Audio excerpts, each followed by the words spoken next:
जय हिंद दोस्तों, वंदे मातरम। ये भारत देश है, यहाँ पर न जाने कब क्या हो जाए, आप कुछ भी चीज़ प्रेडिक्ट नहीं कर सकते। किस चीज़ के ऊपर विवाद खड़ा हो जाए ये तो आप बिल्कुल भी नहीं बता सकते। अब अगर हम रिसेंट की बात करें तो योग गुरु बाबा रामदेव का एक वीडियो अचानक से सोशल मीडिया पर वायरल होने लगा। अब इसमें देखिए कोई बड़ी बात नहीं है, ऑब्वियस सी बात है।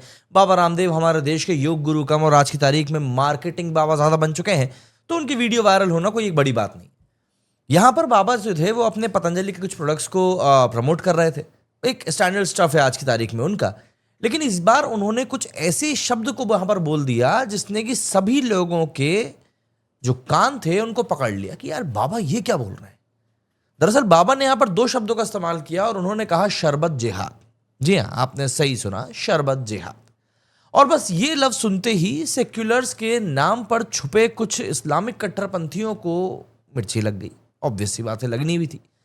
दरअसल बाबा ने क्लेम किया कि एक पर्टिकुलर शरबत है और इसको बेचने वाली जो कंपनी है वो उसके प्रॉफिट्स का इस्तेमाल कर रही है मस्जिद और मदरसों को बनाने में।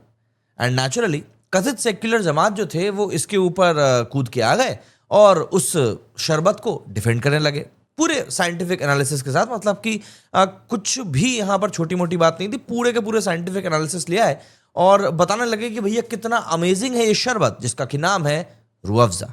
जी हाँ, वही रूह अफ़ज़ा जिसको कि हम लोग सालों साल से इस्तेमाल करते हुए आ रहे हैं। भारत में बहुत कम ऐसे घर होंगे जहां पर रूह अफ़ज़ा का इस्तेमाल नहीं किया गया होगा। एंड आप इस बात पे यकीन शायद नहीं करेंगे, एक इन्फ्लुएंसर ऐसा भी था जिसने कि अपने आप को अस्पताल पहुंचा दिया सिर्फ इस बात को प्रूव करने के लिए कि बाबा रामदेव कितने गलत हैं। आज के इस वीडियो में हम लोग कुछ पहलुओं के ऊपर बात करेंगे। सबसे पहला तो इसमें यही है कि बाबा रामदेव ने जो क्लेम किया उसमें कितना दम है।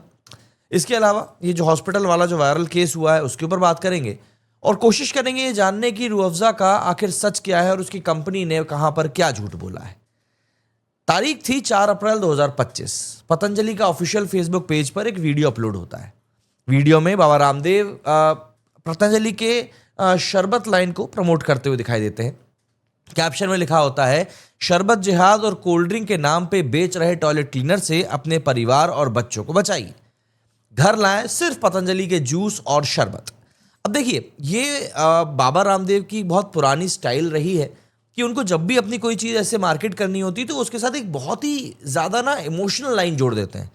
जैसे मैं अभी कुछ समय पहले एक वीडियो देख रहा था, उसमें कुमार विश्वास साहब बता रहे थे कि यार बाबा रामदेव जब नमक बेचने के लिए आया तो उन्होंने उसके ऊपर लिखा कि 25 लाख पुराने हिमालय से नमक जो है हम निकाल कर लेकर आए। तो ऑब्वियस सी बात है, आदमी का जो है एक इमोशनल कनेक्ट हो ही जाता है। और यहाँ पर भी इन्होंने यही कहा कि शरबत जिहाद और कोल्ड ड्रिंक के नाम पे बेच रहे टॉयलेट क्लीनर से अपने परिवार को और बच्चों को बचाइए। ऑब्वियस सी बात है, इन लाइनों से जो भारतीय लोग हैं जो कि स्वदेशी चीज़ों को इस्तेमाल करना ज़्यादा से ज़्यादा चाहते हैं वो कनेक्ट कर जाते हैं। बाबा ने बाकी जूस कंपनीज पर अटैक करते हुए कहा कि लोग समर में प्यास बुझाने के नाम पर टॉयलेट क्लीनर जैसे जहर का सेवन कर रहे हैं। और फिर उन्होंने सीधे एक कंपनी का नाम लेते हुए बोला कि एक ऐसी कंपनी है जो शरबत बेचती है और उस पैसे से मदरसे और मस्जिद बनाए जाते हैं। मीनवाइल पतंजलि का शरबत इंडियन एजुकेशन, गुरुकुल, आचार्य कुलम और संस्कार के लिए काम करेगा। यही नहीं, रामदेव ने इस कॉन्सेप्ट को शरबत जिहाद का नाम भी दिया और इससे लव जिहाद और वोट जिहाद के पैटर्न पे कंपेयर भी किया। उनका कहना था कि जैसे लोग लव और वोट जिहाद से बचने की सलाह देते हैं वैसे ही शरबत जिहाद से भी बचना होगा। फेसबुक पर यह वीडियो देखा गया करीब 37 मिलियन बार, मतलब करीब 3 करोड़ 3.5 करोड़ से भी ज़्यादा बार।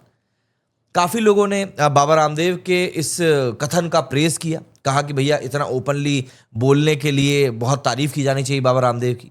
लेकिन जैसा कि एक्सपेक्टेड था, कथित सेक्युलर तबका जो था वो बौखला उठा। एग्जाम्पल के तौर पर मोहम्मद जुबैर नाम के एक सेल्फ प्रोक्लेम्ड फैक्ट चेकर ने लिखा कि रामदेव एक बार फिर से हिंदू मुस्लिम कार्ड खेल रहे हैं और लो क्वालिटी पतंजलि शरबत बेच रहे हैं। ये लोग बस इसी तरह से इंडियंस को उल्लू बनाते हैं। अब यहाँ पर आयरनी देखिए, वही बाबा रामदेव ने अपने पतंजलि प्रोडक्ट्स को मिडिल ईस्ट में एक्सपोर्ट किया है और कुछ प्रोडक्ट्स के लिए तो हलाल सर्टिफिकेशन भी लिया है, क्योंकि वहां पर अगर ये चीज़ नहीं होगी तो प्रोडक्ट बिकेगा नहीं। और खाड़ी देशों के लिए एक्सपोर्ट हो रहे इन प्रोडक्ट्स को इसकी ज़रूरत पड़ती है। लेकिन ड्रामा यही नहीं रुका। एक और इन्फ्लुएंसर है रवीश राठी ने तो ओवर एक्टिंग में पूरी की पूरी रूह अफ़ज़ा की बॉटल ही पी ली बिना पानी मिलाए। नीट, ऑब्वियस सी बात है, नीट पीना तो वैसे भी हानिकारक होता है। तो रिजल्ट यहां पर भी यही हुआ, हॉस्पिटलाइज। रवीश ने रिपोर्टेडली कुछ यूट्यूब रील्स और वीडियोस से इन्फ्लुएंस होकर बाबा को ट्रोल करने के चक्कर में पूरी की पूरी रूह अफ़ज़ा की बोतल ही गटक मारी। रवीश के पिताजी, जो कि एक प्राइवेट कैब ड्राइवर हैं, उन्होंने मीडिया को बताया कि उनका बेटा वीडियो देखते ही अपने कमरे की तरफ भागा। प्लान था एक मोनोलॉग बनाना, करीब करीब 3 से ज़्यादा रील्स बनाना। एंड अगर ऑब्जेक्टिव की बात करें तो ऑब्जेक्टिव था बाबा रामदेव के कैंपेन के ऊपर अटैक करना और उसको फेल करने की कोशिश करना। फिर क्या था, बिना पानी मिलाए रूह अफ़ज़ा की बोतल खोल के बंदा डायरेक्ट चुग लिया। इस प्रोसेस में उसने करीब 20 रीटेक भी लिए। हर रीटेक में थोड़ा थोड़ा और पी गया। तो पता नहीं रूह अफ़ज़ा था या शक्कर का ओवरडोज का चैलेंज, लेकिन जो भी था बहुत हानिकारक था। एंड ऑब्वियस सी बात है, उसके बाद वही हुआ जिसका कि अंदाज़ा आपको लग गया होगा, बंदा बेहोश हो गया। पिताजी ने बताया कि रवीश को डायबिटीज़ भी है और इतनी शुगरी सिरप पीने से उसकी जो तबीयत है वो बिगड़ गई। उसे तुरंत पास के ही अस्पताल में एडमिट करवाया गया एंड वहाँ पर ट्रीटमेंट शुरू हुआ आयुष्मान भारत कार्ड के थ्रू, जो कि अल्लाह की नेमत से सही वक्त पर दिल्ली में लग गया था। अब आप ये समझिए कि रूह अफ़ज़ा और उसकी कंपनी जो है हमदर्द, उसके बारे में भी हम लोग थोड़ी सी बात कर लेते हैं। Dhaka south city corporation DSSC ने एक रिपोर्ट में क्लेम किया था कि हमदर्द लैब्स, जो कि रूह अफ़ज़ा को बनाती हैं, इन्होंने बांग्लादेश, इंडिया, पाकिस्तान और मिडिल ईस्ट के करोड़ों लोगों को काफ़ी ज़्यादा मिसलीड किया है।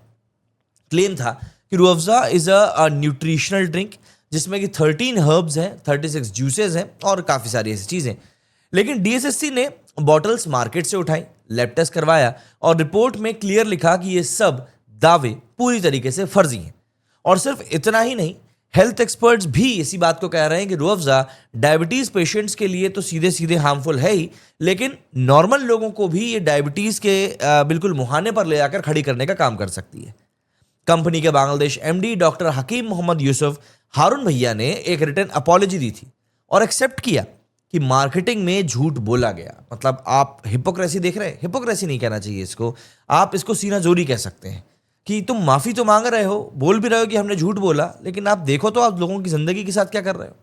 और रिपोर्ट में एक और धमाका हुआ, हमदर्द ने ढाका के सिविक ऑफिशियल्स को रिश्वत भी ऑफर करी थी ताकि ये बात पब्लिक ना हो पाए। लेकिन बात वही होती है ना कि इतना बड़ा जब सच लोगों से छुपाया जाता है तो वो एक हद तक ही छुप सकता है, उससे ज़्यादा नहीं छुप सकता।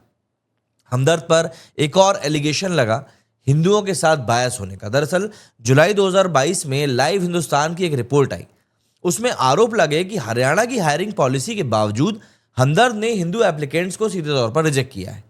रामतौर नाम के एक लोकल पंचायत सरपंच ने यह एलिगेशन लगाया था कि लोकल लोगों को ना नौकरी दी गई और ना ही प्रेफरेंस दिया गया।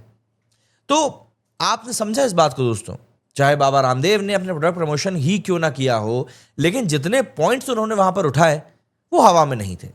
देखिए, बाबा रामदेव को सपोर्ट करना है या नहीं करना है ये मैं आप लोगों के ऊपर छोड़ता हूं, लेकिन मैं यहां पर यह बताना चाह रहा हूं कि भैया बाबा रामदेव ने जो बातें कही हैं वो बातों में भले ही 10% सच्चाई हो, 20% सच्चाई हो, लेकिन सच्चाई तो है। हमदर्द और रूह अफ़ज़ा को लेकर जो फैक्ट्स आ रहे हैं, रिपोर्ट्स आ रहे हैं, लीगल डॉक्यूमेंट्स आ रहे हैं, वो ऑलरेडी एग्जिस्ट करते हैं। तो अब बॉल, जैसा कि मैंने बोला, आपके पाले में है। शरबत जिहाद सिर्फ एक टर्म है या एक टैक्टिकल मार्केटिंग ट्रुथ? आपको क्या लगता है? कमेंट्स में अपनी राय जरूर बताइएगा। वीडियो पसंद आया हो तो लाइक कीजिएगा, शेयर कीजिएगा एंड हमारे चैनल को सब्सक्राइब जरूर कीजिएगा। मिलते हैं अगले एपिसोड में, तब तक के लिए जय हिंद, जय भारत।